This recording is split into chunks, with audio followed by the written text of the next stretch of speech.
Okay, Azura, I have something that I think that we could try talking about today. The, Oh? the possibilities and potentials what's my potion? Time to eat. Of an incremental, non-idle game. Go big and strong, okay? For incremental non-idle game? I hope it comes out okay. Yes.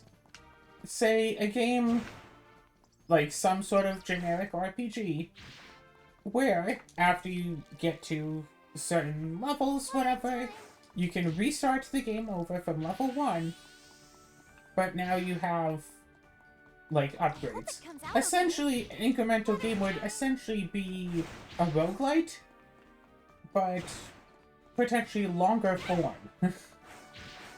So the roguelite one run might take as long as an hour, but probably less. This would be one where a run could last several hours. Watering time. And ultimately get you things. Like that D&D idea that I had thought of a few weeks ago.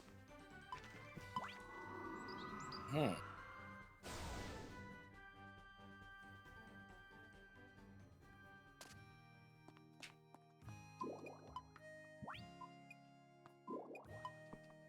just play through a game until you can't get any more progress in.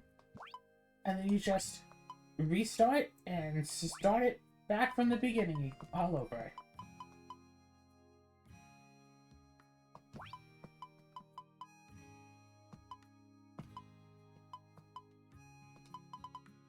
I mean, that just sounds like any roguelike.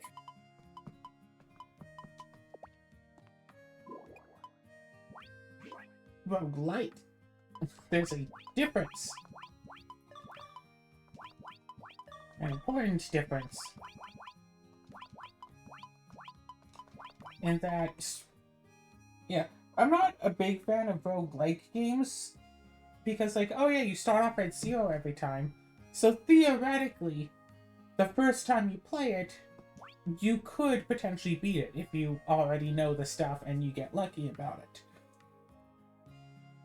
Versus roguelite, where you have to, like, keep leveling yourself up until you can eventually beat it. Roguelite game, you probably can't beat on your first attempt. However, a roguelike game, every attempt is effectively your first attempt.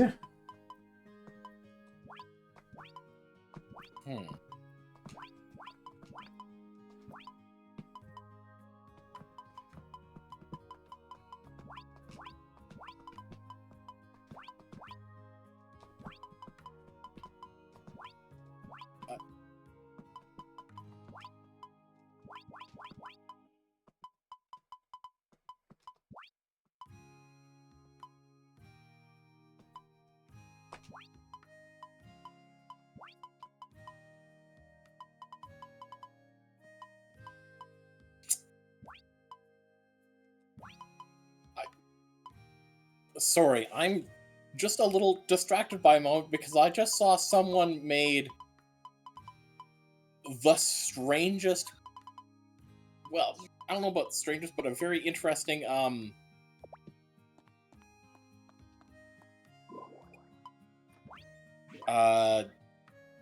archipelago game. Oh. Microsoft Paint. Oh, hi, Chandra.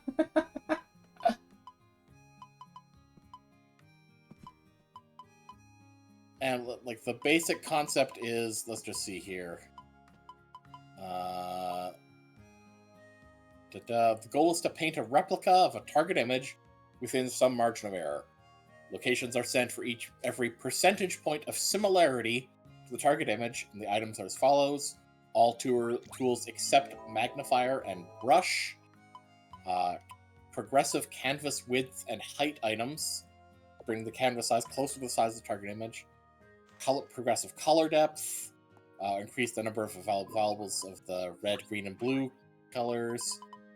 Additional palette color items as filler. Like, my gosh. I think we found the new thing to try. No. You Okay, can do let me it. rephrase it. I am not. I have found the new thing to try, and if it is good, I'm going to ask you to try it. If it really is just as Nice. stupid as it is, then I won't. Sir, I have negative art skills. You've seen them in action. All right. Nice. You know that I have a negative ability to do art.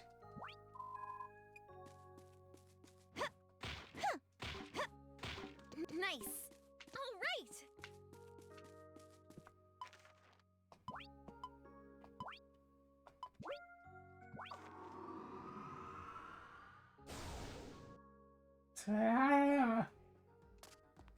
So, I might be heading out to be with family over Easter weekend.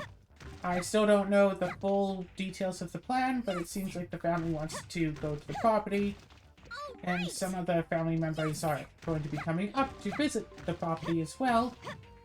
Yes. And who knows, maybe it'll be warm enough that I can do, All right. like a treasure hunt or Easter egg hunt or whatever. Nice. Yes. There. Sounds fun. All It's been right. ages since I've last set up a proper treasure hunt. It could be fun to do so again. You know what occurs to me? And this is, again, mostly it's because it's on my brain, but you could just set up an archipelago. Yes, I'm sure that my little brother, who has never done archipelagos, and my cousin, who has never done archipelagos, would prefer to do that instead of getting, like, chocolates. Oh, good point. Watering time. Not everything is about video games and MS Paint.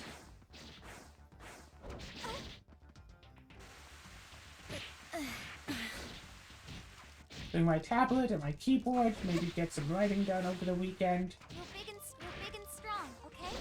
Secretly tell my aunt to stop trying to get my mom to do everything for her. Delicious.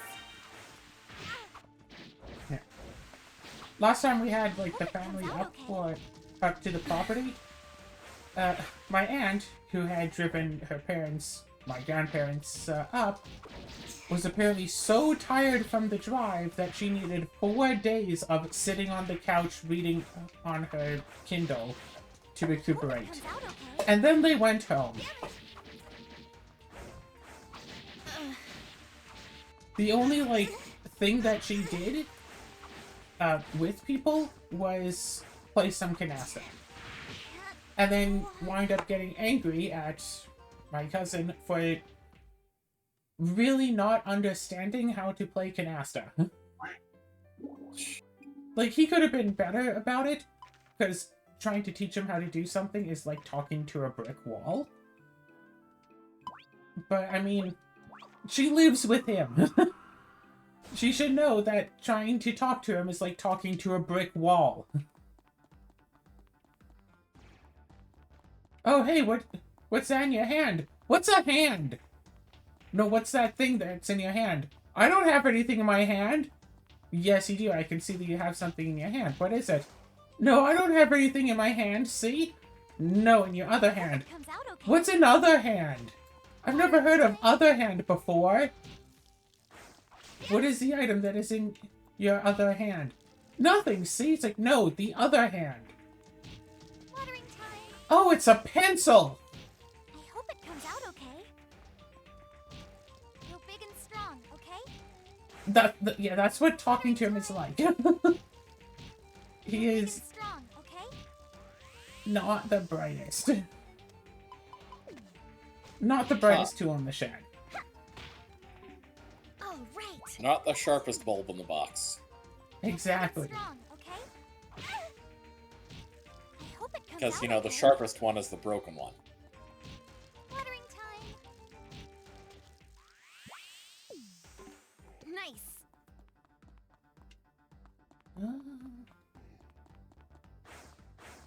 So, yeah, trying to teach them how to play canasta, and my brother doesn't want to play, and my cousin Strong, doesn't okay? want to play.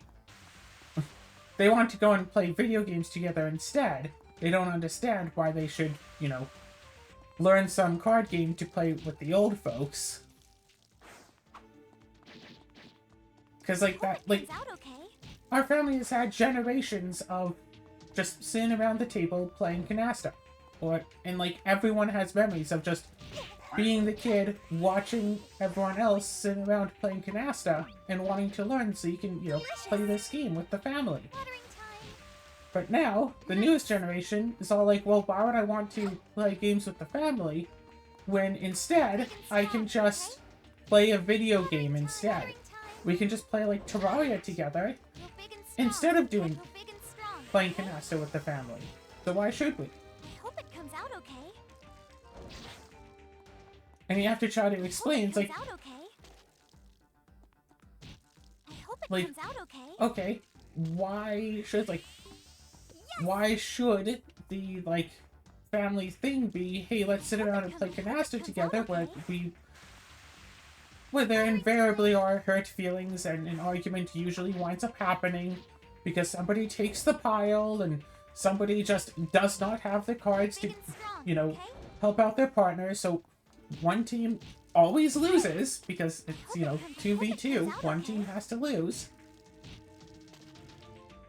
And it's like, Grow big and strong, okay? Grow big and strong, okay? and sometimes people's feelings get hurt. It's like, well, we might as well just be Nice. playing Mario Party. Nice. At least with something like Terraria, then people can work together. But canasta, or as it has been, Big hand and and strong, foot, okay? or, you know, the family Watering games. time. I'm still thinking that I should totally get, proper, like, better playing cards for Watering time. playing Big hand and and foot. strong, It's just like okay? 5 Pokedex. 5 packs of playing cards. I hope it comes out okay. All right. Do-do-do-do. I hope it comes out okay. Yeah, I was raised to Watering time. and taught how to play canasta, and then they're all like, okay, cool, you know how to play canasta? Yeah, we're gonna be doing hand and foot. It's somewhat different in a few key aspects. So it's like, yeah, you know that game that we had spent years teaching you how to play? Okay, this one is just a little bit Grow to big the and left of strong, that. okay? Oh, of course. Watering time. Nice. Grow big and strong, okay? Like, they're close enough that, like, I don't really care which one that we wind up playing. Ouch. And, like, hand and foot leads to longer games, it feels like. Grow big and strong, okay? Oh, right, that was the real Grow big and chest. strong, okay? I hope it comes out okay.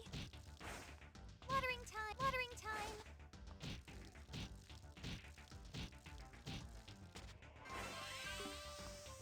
All right. Well, at the very least, I opened up this path now. A path. Nice. Do-do-do-do!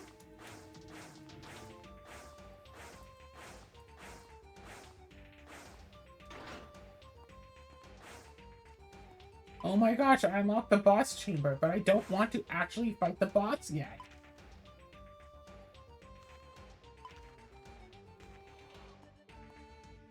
Because if I fight the boss, I unlock a new town member. And I don't want that new town member just yet. Why do I have so many messages? Oh, Yeah, it's because of I've been telling people about the archipelago paint.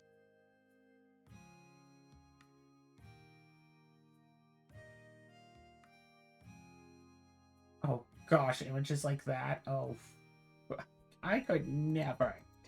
I could never. I've tried to do art.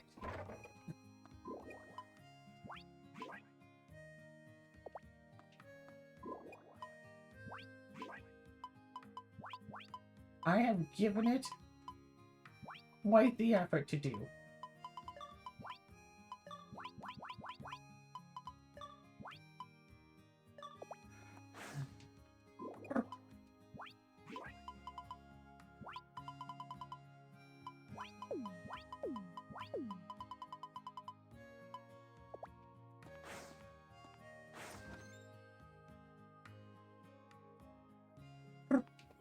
Come on.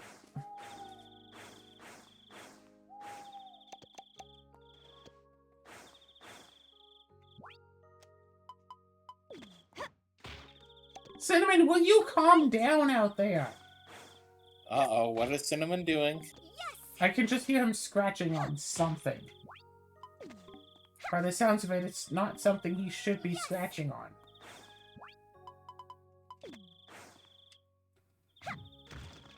Yes!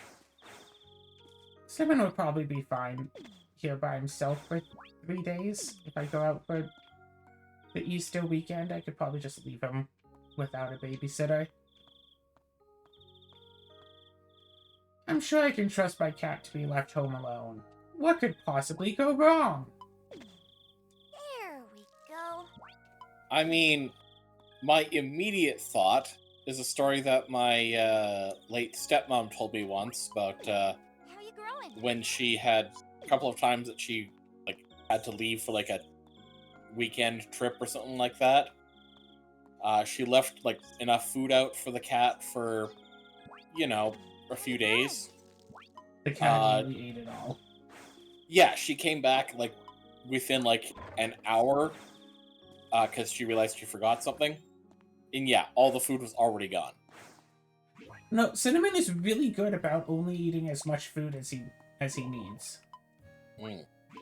I think part of it is I give him food he doesn't particularly like, so he doesn't gorge himself.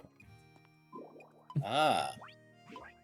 You know what? Like, That's really lucky of you, I think, to find something that he will eat, but he isn't like addicted to.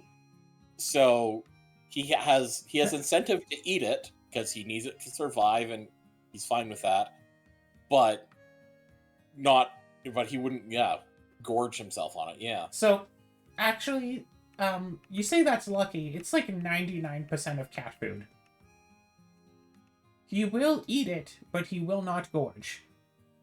There's only one cat food I have ever gone for him that he absolutely gorged himself on. When I got Cinnamon, he was just a little kitten, and because of the whole food thing, he was always like on the scrawny side. Like, I always had food available for him, he just, would barely ever eat it. And he was always a really thin cat. And then one day I found tuna-flavored cat food of the brand I've been buying for him. And he ate basically a day's supply in like 5 minutes. Oh, Like, normally dear. it takes him a few days to eat the food from his cat bowls, his food bowls. He ate it all in like 5 minutes and then asked for more. And ever since then, he actually filled out because he ate so much of it. And ever since then, he's been like an actual like appropriate cat size. I've only got him that food once. And he went from like scrawny to like proper. And it's like, yeah, now I'm too scared to get for him again, because what if he just becomes like permanently fat?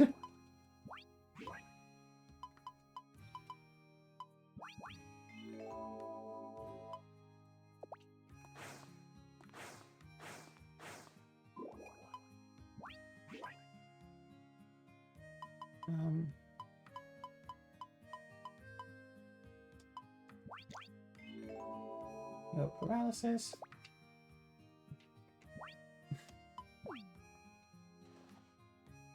Time to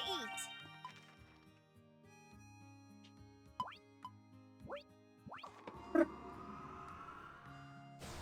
Gosh, I've been wanting to write more lately.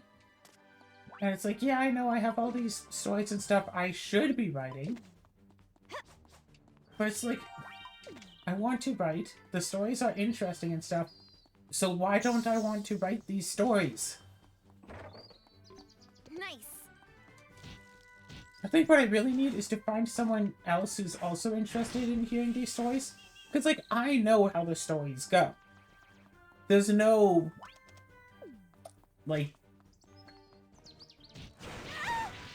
What's the term for it? It's not quite anxiety. There's no anticipation for me. It's like, oh, how are they going to get out of this situation? Well, I know exactly how they get out of that situation.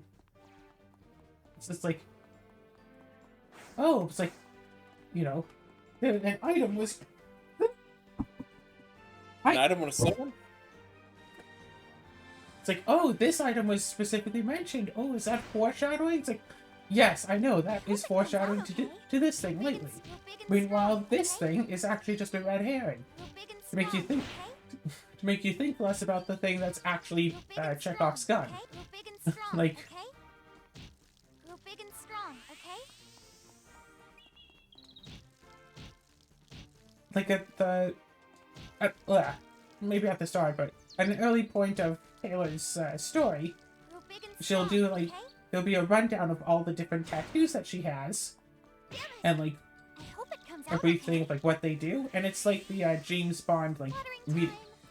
like, getting the gadgets from Q I hope moment. it comes out All okay. of those things are spells that are going to be used over the course of the story, including one that's going to be used at, like, a, you know, the climax, whatever. Very important, very tense moment, and it's like, hey, remember that one spell that was mentioned and not Big and used strong, yet? okay? Yeah, this is where it's going to be used. Even though it doesn't seem like that would be useful here. Grow big and strong, okay? It's going to be used and I'll show you how. I hope it comes out okay. Grow big and strong, okay? And of course, part of writing is editing or tweaking what you have written. Time to eat. Grow And it's big like, okay, strong, well, do I really want, like, Grow big and do strong, I really okay? want this thing to be seen like this? Or maybe I should make it seem more like hope it comes out this. okay. Like, what is keeping someone from just using an infinite amount of magic? I hope it comes Like, out okay. Okay, but then what is, you know, then why do people use a bunch of magic? I hope it comes out okay. Like, is it just going to be I tied hope to it some... comes out okay. Like, am I just going to go all the way and Nice. say, oh yes, people have mana. They use mana to do things. Or is it going to I be... hope it comes out okay. What I'm thinking of so far is, oh no, it's Strong, okay? like your stamina. Watering time. Like, you use a big time. enough spell, and it's like you just, you know, Watering time. just did a whole bunch of running, or whatever. Like, I hope it if comes you out just okay. try to use too much magic, you'll be completely, like, wiped out, as, like, out of breath and whatnot. I hope it comes out okay. If you try I to hope it use comes out magic okay. without preparing yourself first, you might, you know, sustain injuries. You might get, like, a Hope it sprain comes out okay. somewhere, somehow. Watering time. Yes. So does that mean that, like, are the two, like, specifically linked? I hope it Should comes out mages okay. also be the sort of people who go out Watering running? time. Would being, like, Watering time. fit and in shape make you a better spellcaster? I hope it comes out okay. Or maybe, like, if someone doesn't exercise at all, other than just using spells, would they be in shape just from the act of using magic? If it uses up your energy, does it also, like, Ouch. make you in shape? Watering time. And if not, then why would it do that? Grow big and strong, okay? Like, what muscles are you working out to use magic? And if you're not working out muscles, Watering then time. why are you getting... Like, why would you get I tired hope from it using comes out magic? okay. Watering time. But surely, using magic isn't just free, because there's a reason why Taylor has her specific Grow big brand and of using strong, magic. okay? There's a reason why a lot of characters use magic items instead of just using spells. Hmm. Like, is there some sort of, like, a blood cost for Watering casting a time. spell?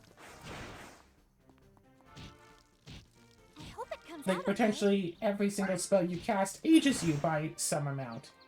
Maybe just, you know, cast a little light spell, make a little light happen in an area. Okay, well that might take off, like, Watering time. 2 minutes of your life. Or something. Like, You're big and strong, okay? but lifespan in Vernell is different than it is on Earth. So, I hope it comes out okay. similar, but not exactly the same thing. What if using magic just makes you older? Watering time. Because you have to, like, entangle your mind with, like, the weave or whatever. Casting a spell makes you more, like, Watering time. alert to the finality and end of all I hope things. it comes out okay. So by casting Big and magic, strong, okay? you shorten your lifespan not from the end of the lifespan, but from your current part. Someone could cast, like, a big enough spell and suddenly age, like, 5 years. Watering time. Watering time.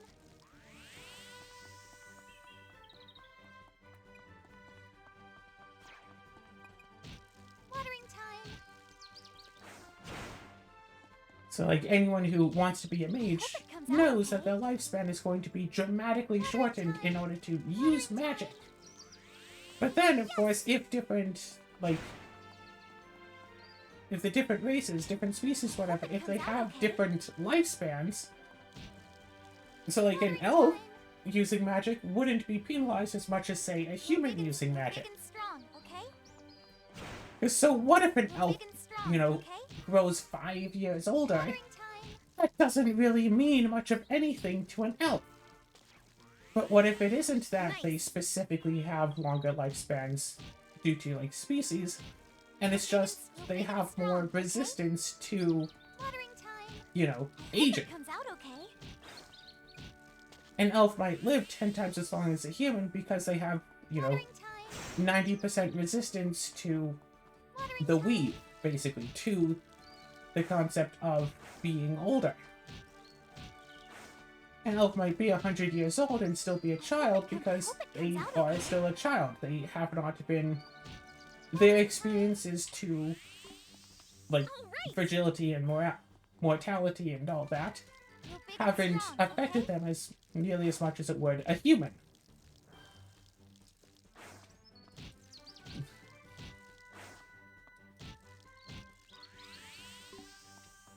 Yes.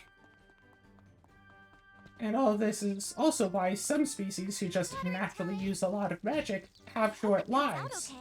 It's not like they have short lives and they're spending their lifespans using magic. It's that they have short lives because they rely on magic to live. Nice. They use so much magic that it I hope it comes out okay. halt that it Watering time. not that it halts them, it's just the opposite. It just Watering time. forces their life to go Hope it along. comes out okay. Watering time. Dwarves say might be long-lived Great. because, like, and they don't use magic so much. I hope it comes out okay. You're big and strong, okay? If somebody lives, you know, surrounded by, like, in a mountain surrounded by rock Watering and time. whatnot all the time, All right. they don't really experience so much of the fragility of life. I hope it comes out okay. You're big and strong, okay? But then once they do start experiencing the fragility of life, if a dwarf does start using a lot of magic, You're big and strong. it will still affect them and make them age. Whereas an elf using magic won't age so much because they are still so resistant to it. And then we have, like, okay, well,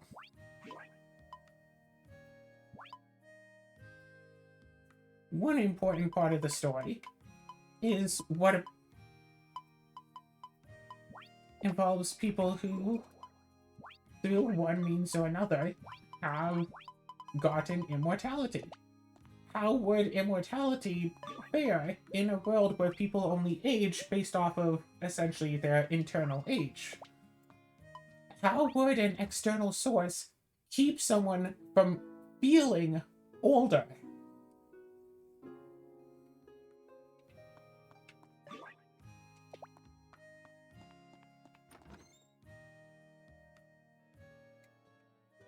No, that's... yeah. Somehow, some way, some powerful magic is able to make someone not feel older. not just extreme resistance to the effects of age and time, like an elf might have, but actual total immunity to basically growing and learning as a person. They can still learn and they can still grow, but they can't. There you go. There you go. It's like, okay, cool. There we An go. interesting concept of an idea of a story. Now write it. How am I supposed to write that? I mean, it sounds like you've already got a good start. Yeah, like, how do I write a character who's, like, 300 years old, but is still a 14-year-old? Still acts like a 14-year-old. But then, how do I mean, write, say... All I have to say to that is that there are definitely, like, adults in their 30s, 40s, 50s who definitely still act like teenagers. All Yeah. right. It's like I have 3 separate characters who are all effectively teens who are hundreds of years old. Kumiko is a human who has gotten a relic to make her stop aging, but she uses this time to go and read basically every single book she could possibly get her hands on. Yes. So somehow she's still, like, learning and growing, but somehow also not growing while she is learning.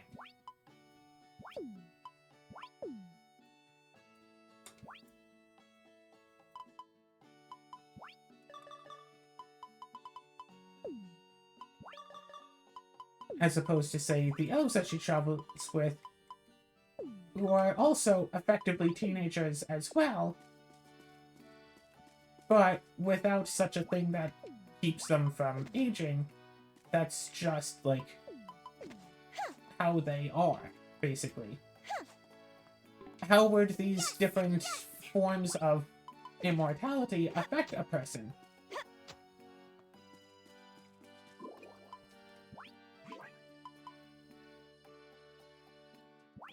Perhaps one of them actually does just make it so someone never learns and grows as a person, so they always Easy does have it. to maintain as their same, like, mental age, more or less. Maybe a different one does allow them to learn and grow, but they still maintain just, like, an aura of basically invulnerability. That whole thing of teenagers think they're immortal sort of thing. Teenagers think they'll live forever. Like, what if that's...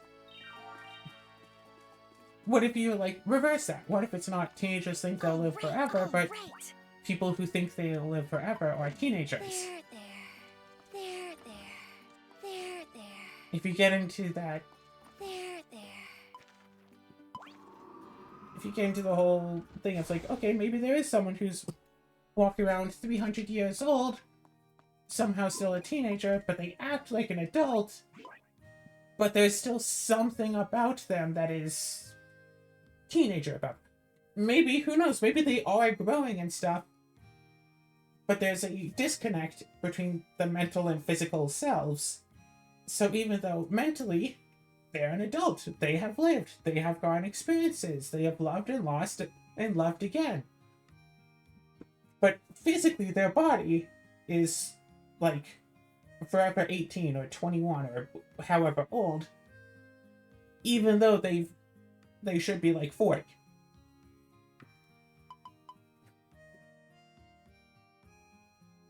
Or 80 or 400, and like, how do you write a character who is hundreds of years old? They've seen things. They've been around. If you were to meet someone today who had been alive for the past like 300 years and actually like paying attention to the world, they would have a lot that they could talk about. Shows, especially children's shows, that have characters that say, oh yes, we're 6,000 years old, blah blah blah. They don't feel like they're actually that old, and like, maybe once or twice they'll mention a thing that had happened from some popular part of history or whatever. But it's like, we have real world people who are like 80, 90, 100, and it's like, there are some vastly different experiences there. Some of them don't know how to use modern technology because they never bothered to want to learn it. Some people don't know because, hey, their brains are going. But the first part, people who don't do modern things because they didn't want to. Someone who got used to, I don't know, the VCR and never learned how to run a DVD player because they're all the best shows on VHS anyway. Someone who, I don't know, had a old, bunny ear television and didn't want to upgrade to cable or satellite and use the weird remote with all of the buttons and stuff. Like, someone who is just fine with their computer running like Windows 98 and doesn't want all of these other like Windows whatever things, but now that's the only option. I think sometimes you'll see on shows and stuff, a character who just likes to use a typewriter because it just feels better. What about someone who, I don't know, writes their grocery list on slate? Because there's just something about, I don't know, the smell of the chalk that they just can't get with any other method.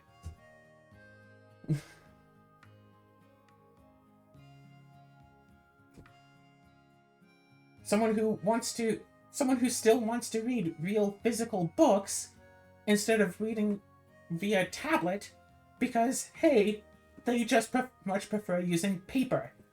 Like, that's a thing that is going on in the modern day, but people are debating on switching over. But if you use a tablet to read your books, you can have like 1,000 books on one tablet. You can have 100,000 books in one tablet versus one book in like the same amount of space. Oh, but if you use a book, then like you don't have to worry about the battery running out. The tablet battery can last all day as well. Oh, I saw this one comic. A person's like on a plane about to take off. It's like, oh, could you turn off your electronic device? Oh, by the way, your book is okay. It's like, oh, see, I can read my book for these next 3 minutes while we take off on our plane. Even though, put the tablet in airplane mode, it should be completely fine with the plane. Should be. I mean, frankly, even if you don't, it should be perfectly fine because the concern with that more had to do with how early like electronic devices worked. They're no longer using the same signals as like airplanes. Yeah, I saw the Mythbusters thing about that, which is like, sure, more than 99% of like electronics on the market would do nothing to a plane, but there's always a chance that something could. There's a chance that some weird brand of phone could maybe do something to a plane. Possibly, I mean, maybe. Quite frankly, at this point, the only way that you'd be able to have a device, do that is to intentionally, do so. So it's just really what they need to do is work on the security, network security, whatever, of the plane's devices. And oh gosh, that should am I going to go and do a whole rant about airplane security and safety now? Like, yeah, I understand it. We don't want anything bad happening on... Pardon? About how it's pretty much completely pointless. Essentially, like, I understand we don't want anything, like, bad to happen on planes. Apparently the US hasn't gone their annual memo about that. Is that in bad taste? I feel like that might be in bad taste considering all the planes that are crashing. Anyway, so it's like, okay, yeah, they don't want anyone to bring, like, a bomb on a plane. Obviously. But then it's like, okay, well, don't bring guns either. It's like, okay, that's reasonable. Oh, don't bring knives. It's like, yeah, a person, if they want to, can do a lot with a knife. Okay, sure. Oh, also, don't bring nail clippers. What? Sorry? No, why? Hold on. Why? It's one of those things I've always wondered, but I never actually bothered to Google. Why are nail clippers not allowed on planes? You know what? I'll Google that. You can see my cursor for a bit. I mean, I'm pretty sure it's because of the blade.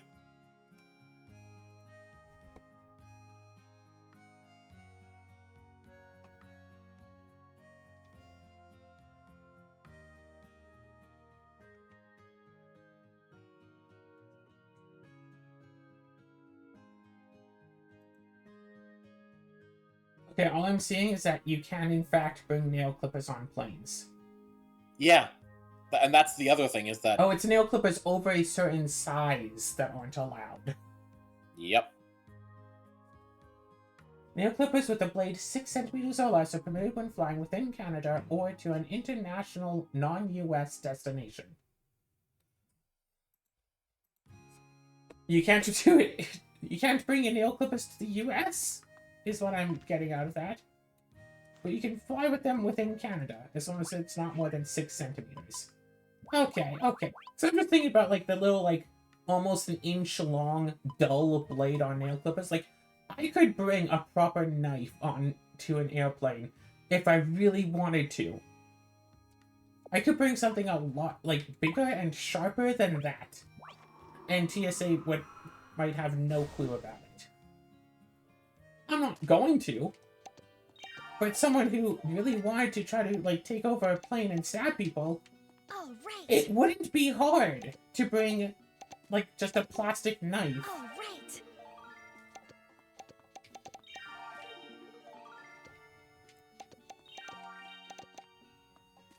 I remember after I had my surgery and I had to, like, fly back home, I had basically one of those, like, reusable grocery bags as my carry-on. So I was using my regular carry-on as checked baggage. And I had stuff for, like, making sandwiches in there. I had, like, an almost empty thing of mayo, you know, whatever, some sliced cheese, sliced meat, whatever. And they had to confiscate the mayo because it was, like, a liquid and, like, a hazard. And I was just standing there thinking, it's like, what if I had, like, already made the sandwiches before going through security? Would they confiscate the sandwiches because they have mayo on them? There. All right. But, like, they don't want people to bring liquid because you could put, what, nitroglycerin, I think it is? And pretend it's some other liquid. And then that's a bomb. That's why they don't allow fluids, right? When I was flying back home from Toronto once, I had a water bottle with water in it, and they wanted to confiscate it. And then the guy says, like, oh, hey, do you want to finish off your water first? And I'm like, oh, okay, sure. Drink the rest of the bottle, pass it back, and he says, like, oh, it's empty now. You can just take it.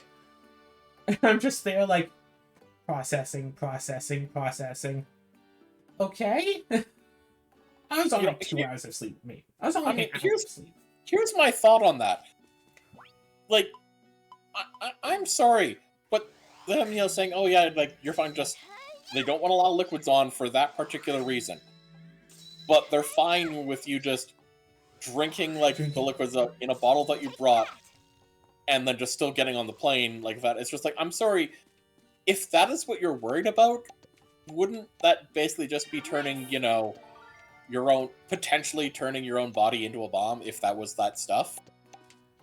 I believe that what they worry about with the bomb stuff is if someone is bringing it, they either would refuse to drink it no matter what, or if they do drink it, it would be obvious that it wasn't, like, just water.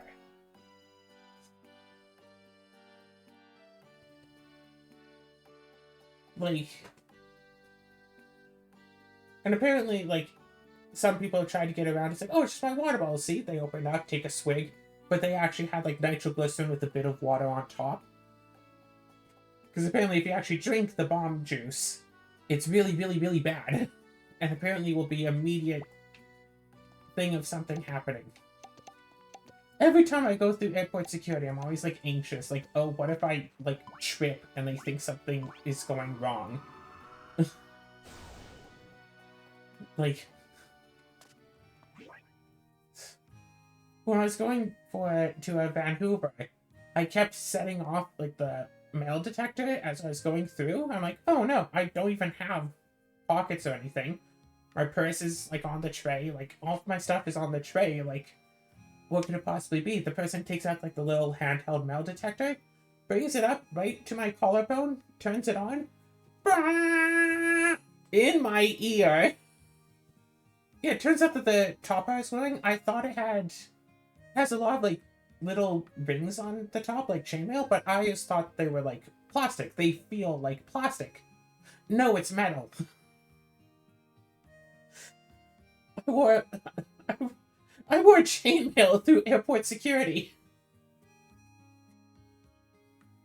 Is a much better title than I wore a shirt that has metal in it through airport security. Though they did wind up accepting my explanation, I thought it was plastic. No, ma'am, that's metal. It's like, yeah, I understand that now. Thank you. So, yeah, I thought that was plastic. And, like, I'm sure that the people the person who ran through the security thing talked to, like, some friends or co-workers about that later. It's like, yo, this one dumb woman came through wearing a metal shirt and tried to pass it off as saying that she thought it was plastic. Like, come on, how could you think? It looked like metal, it felt like metal, and it sure set off the detector like metal. How could you ever think that that could be plastic? And sometimes you just have to give them the old listen. I'm dumb. Nice. Yes. There. Yes.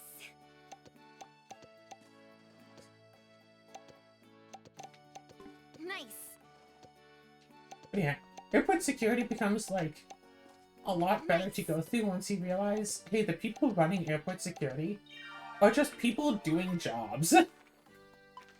Like, it's not like in the movies where you'll have some, you'll have a bottle of water on you and they'll tackle you to the ground and interrogate you for 12 hours about having a bottle of water. Like, you could bring in something that's, like, iffy. And they'll just be like, hey, I have to confiscate it, it's protocol. And as long as, like, you're nice to them, they have no reason to be aggressive towards you. Like, the person took my mail and was all like, oh yeah, sorry ma'am, I have to take this, it's protocol. It is a liquid, I have to, like, confiscate this and throw it away. And I was just like, okay, I understand. Sorry for bringing it. Totally fine. Like, I have had medication. Especially, like, post-surgery, you have to have, certain medications for the next little while.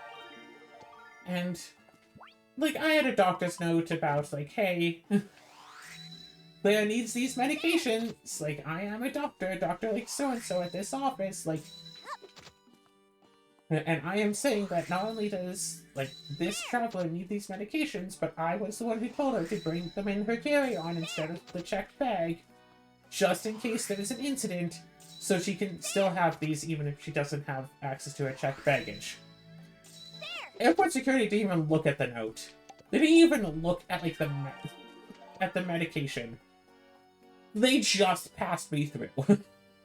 Like, they did not care that I had... like, medication on me. Without a quote-unquote valid prescription. Like, they didn't ask for the prescription. I'm not even 100% sure if they even saw the medication in the x-ray. Surely they did. But they didn't care.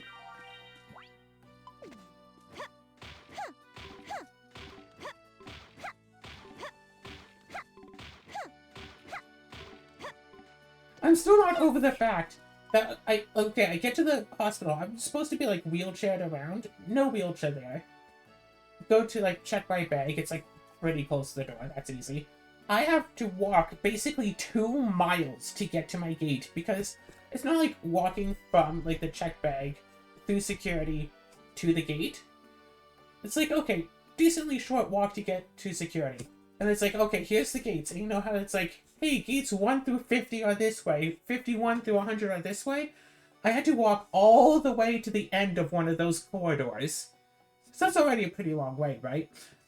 And then turn and walk basically the same distance again to get to, like, a stairwell, go down those stairs, and then walk twice that distance to actually get to... Because it turns out there was, like, the gates, and then, like, 1 story below, there were, like, the same thing of gates that I had to walk the entire distance of, because my gate was, like, the second to the end. Like, 20 feet from... Like, basically, yeah, 20 feet from the last gate. Like, I had to walk, like, 2 miles to get to the gate. By the time I get there, like, all of the seats are full. Which is fine, because sitting down hurt so much. And then I had to go and sit on a plane for, like, 6 hours. You know that this bothered me, because I'm still complaining about it. I'm laughing as I'm complaining about it, but I am still complaining about it. Anyway, right, I think I was talking about something else before I got sidetracked by airport security. But I don't know what. Do we want to pause and check back the recording to find out? No, because that would require completely stopping know. the recording. I know, I'm joking.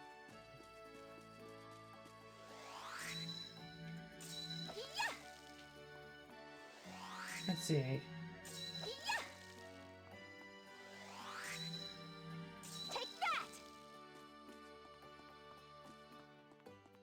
I really don't remember what we were talking about before I started going on about airport security being arbitrary and stuff. I mean, the last thing I remember you talking about before that was D&D thing about, you know, like magic use being associated, connected somehow with, Does it? There we go. yeah, Right, lifespan. yeah. There we Because go. I want to write like the fantasy series, the Vanillion stuff. And as a fantasy series, it only makes sense for it to have magic, you know. But it's like, okay, how is magic used? Turns out that there are a lot of questions to answer if you want to contemplate magic. Wow, your fox there really didn't want to sit still long enough to be brushed. No, it really did not. Yeah, there are a lot of things to ask, like, how does magic work? What is it that allows the people here to do magic that people on Earth can't do magic? People on Earth, you and me, everyone else, can't do magic. So why can people in Vanilla do magic? Is it a thing about the world? So someone from Earth gets teleported to Vanilla, they'll be able to do magic? Or is it a thing about the people there, so if one of them comes to Earth, they can do magic?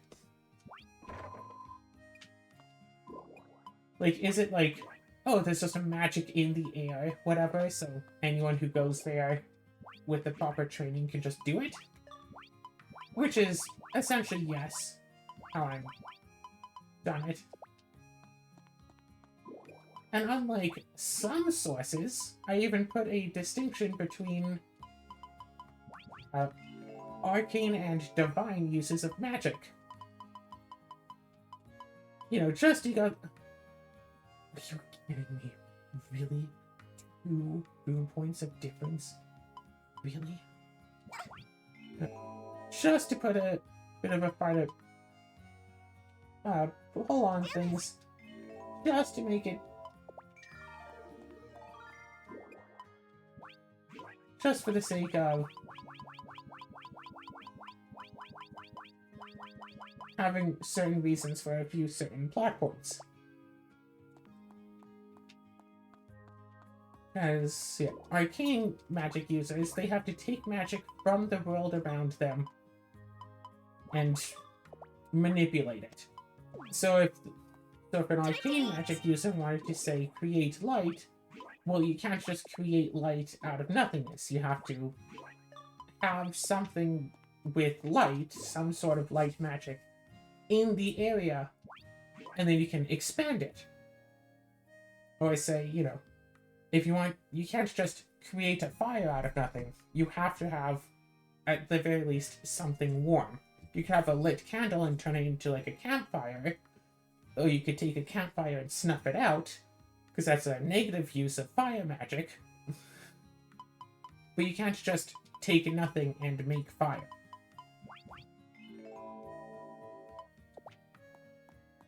So arcane magic users need to have a thing to start with. They need the seed. They need a starting point. But divine magic users draw their magic from the elemental sources. If they need to create...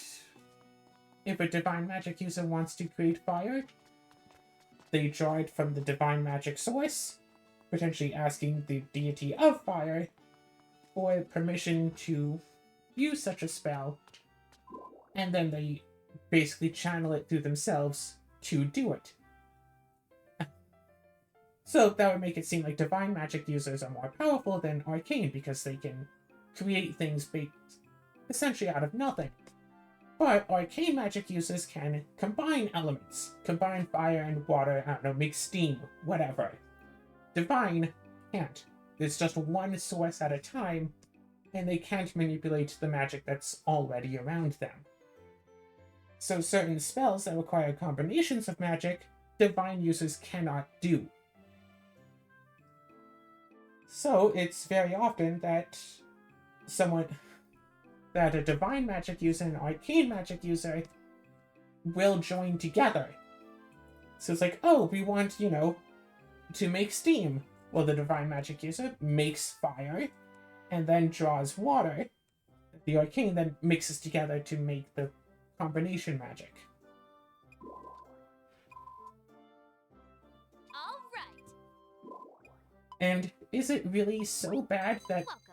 the idea for this magic system... There's a lot more to it. Whatever, we don't have time for it. That the idea for this magic system literally came to me in a dream. Is that really so bad?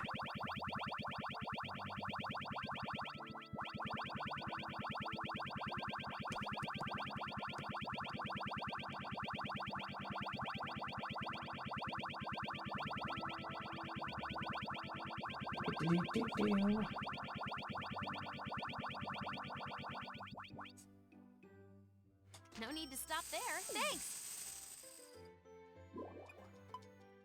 Hey.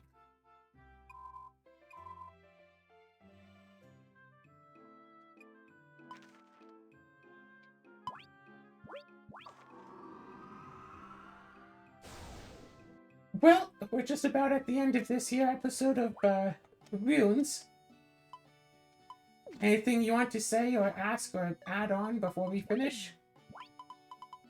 How much plot progress did you make in today's session?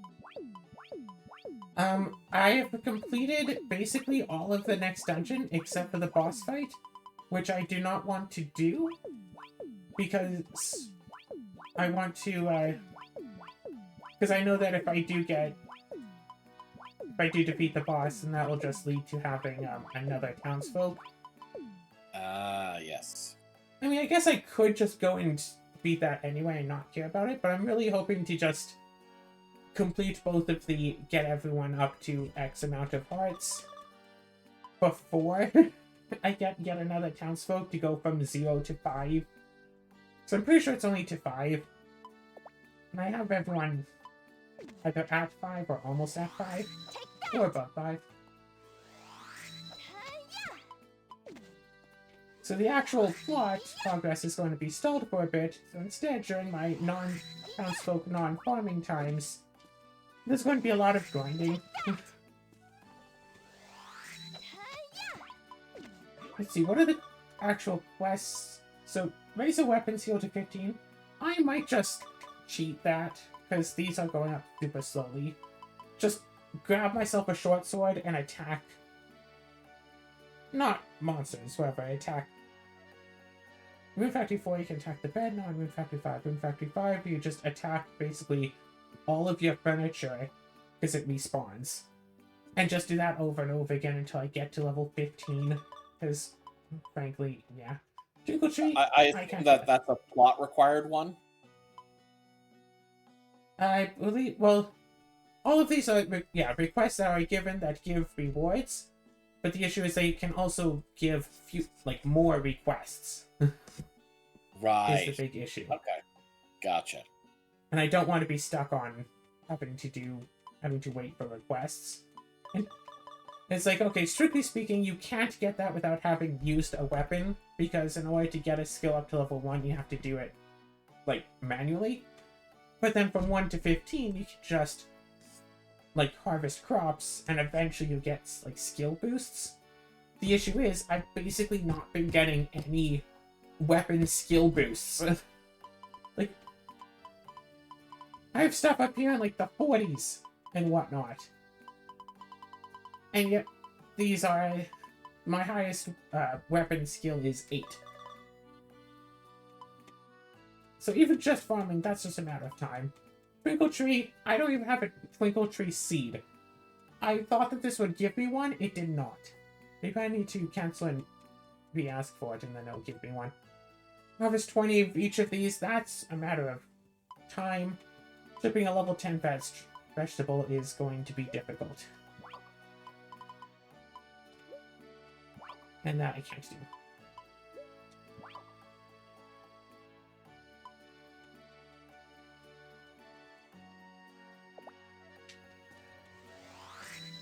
Take that!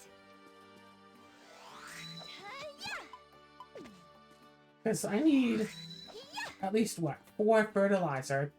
But I can't get fertilizer until I increase my pharmacy skill. And increasing pharmacy skill is actually not as easy as I was hoping it would be. Take that!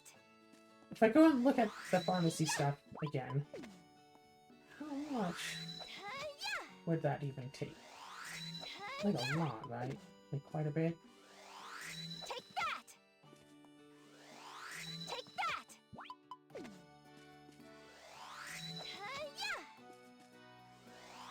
Take that! Yeah. The thing is, for the writing, it's not just that I want to write just one book, there are 12 separate books that essentially happen, concurrently, that I all want to write. It's not just that, oh, hey, there's this one book and I just don't feel like writing right now. There are 12 books and I don't feel like writing any of them. 12 whole stories, basically, yeah, the same 2-month period, from 12 different character perspectives, including plenty of times when, 2 or more characters from 2 or more different books have interactions with each other. Where, quite a bit of the time, the 2 characters will have 2 completely different interactions, even though they're both, having the same conversation. Take that! Take that! 2 people can have a conversation with each other, and somehow have 2 very different conversations.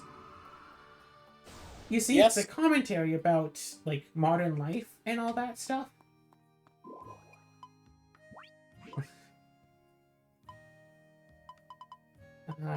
Wait, no, fertilizer. What was that? I need more withered grass.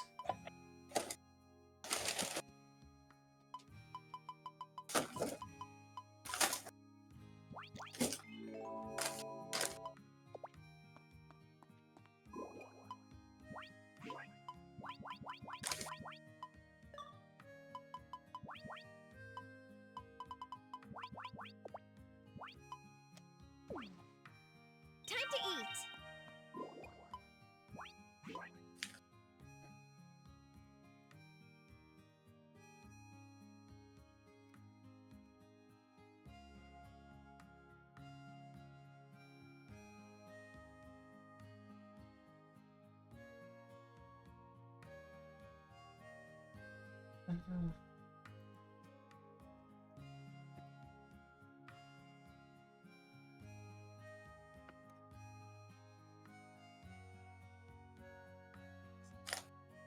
It's not.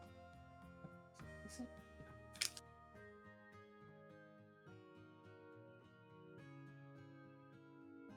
Oh wait, it's Greenifer. Oh yeah, if I can get Moondrop flowers, I can make that. But instead, I need to make Greenifer Plus, which is withered grass. Do I just completely empty out a field?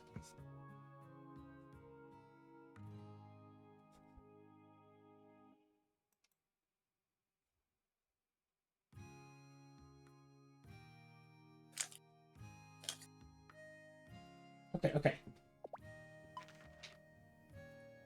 Walk to Atol's End. First floor. There should be a bunch of withered grass here.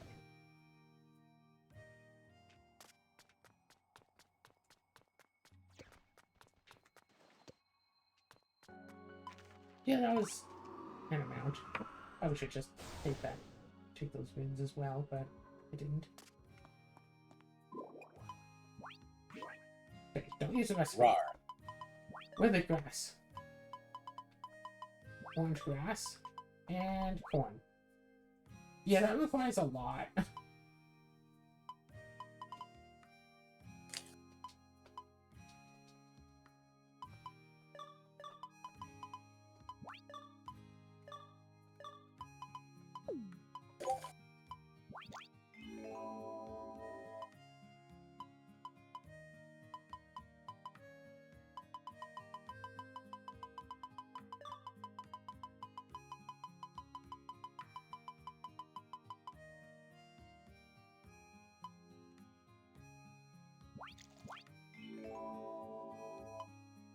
That did not increase that at all. Wow.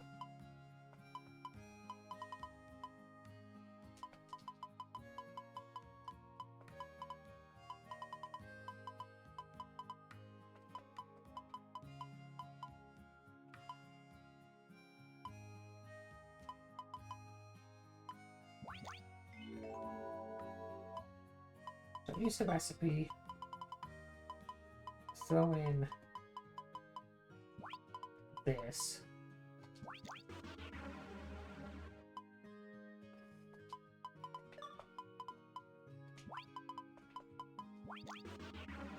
Yeah, that doesn't even give me like 1 percentage point. Lame. Unfortunate. Lame.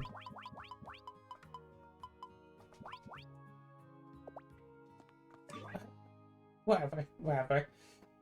Anyway, that's been this episode of Runes.